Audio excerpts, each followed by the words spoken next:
সংখ্যালঘু এলেকাত অৰূপ কুমাৰ দে। কিয় সংখ্যালঘু অঞ্চলৰ জনপ্ৰিয় অৰূপ কুমাৰ দে? একাংশই বিৰোধিতা কৰা অৰূপ দেৰ মাৰাথন প্ৰচাৰ। বঙালী, হিন্দু, মুছলমান, কোচ ৰাজবংশীৰ কিয় প্ৰিয় অৰূপ কুমাৰ দে? পুনৰ জনপ্ৰিয়তাৰ শীৰ্ষত অৰূপ কুমাৰ দে। বিটিআৰৰ অবড়োৰ নেতা হিচাপে পৰিচিত গেৰুৱা দলৰ নেতা অৰূপ কুমাৰ দে সৰ্বস্তৰৰ ৰাইজৰ মাজত সোমাই পৰা দেখা গৈছে। বিশেষকৈ বিটিআৰৰ নিৰ্বাচনৰ দিন চমু চাপি অহাৰ লগে লগে সংখ্যালঘু এলেকাৰ লগতে কোচ ৰাজবংশী, বড়ো, বঙালী সকলোৰে মাজত শক্তিশালী ৰূপত দেখা পোৱা গৈছে নেতাগৰাকীক। বিভিন্ন সময়ত সংখ্যালঘুক লৈ বিতৰ্কৰ মাজত সোমাই পৰিছিল যদিও শেহতীয়াকৈ পুনৰ সংখ্যালঘু ৰাইজৰ মাজত সোমাই পৰা দেখা গৈছে।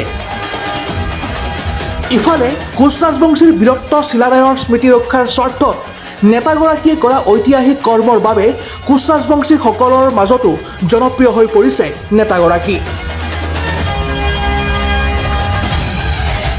বিভিন্ন ধৰ্মৰ মানুহক বিপদ আপদত সহায় কৰি নেতাগৰাকীয়ে দেখুওৱা আদৰ্শৰ বাবে সকলোৰে মাজত পুনৰ জনপ্ৰিয়তা অৰ্জন কৰিবলৈ সক্ষম হৈছে। সামাজিক কৰ্মৰে মানুহক সহায়ৰ হাত আগবঢ়াই যুৱ প্ৰজন্মক শিক্ষা, ক্ৰীড়া, স্বাস্থ্যত আগবঢ়াই নিবলৈ কৰা প্ৰচেষ্টাৰ বাবেও জনপ্ৰিয় হৈ পৰিছে নেতাগৰাকী। যুৱ প্ৰজন্মৰ জনপ্ৰিয় নেতাগৰাকীয়ে বিভিন্ন সময়ত ৰোগাক্ৰান্তক সহায় কৰি দুখীয়া মানুহক আপদ বিপদত সহায় কৰি এক আদৰ্শৰ সৃষ্টি কৰিছে। মানৱ সেৱাই ধৰ্ম বুলি জ্ঞান কৰা নেতাগৰাকীৰ সৰলতা আৰু মানুহক সহায় কৰাৰ মানসিকতাৰ বাবে বিভিন্নজনে নেতাগৰাকীৰ ওচৰত থিয় দি হাত শক্তিশালী কৰিছে।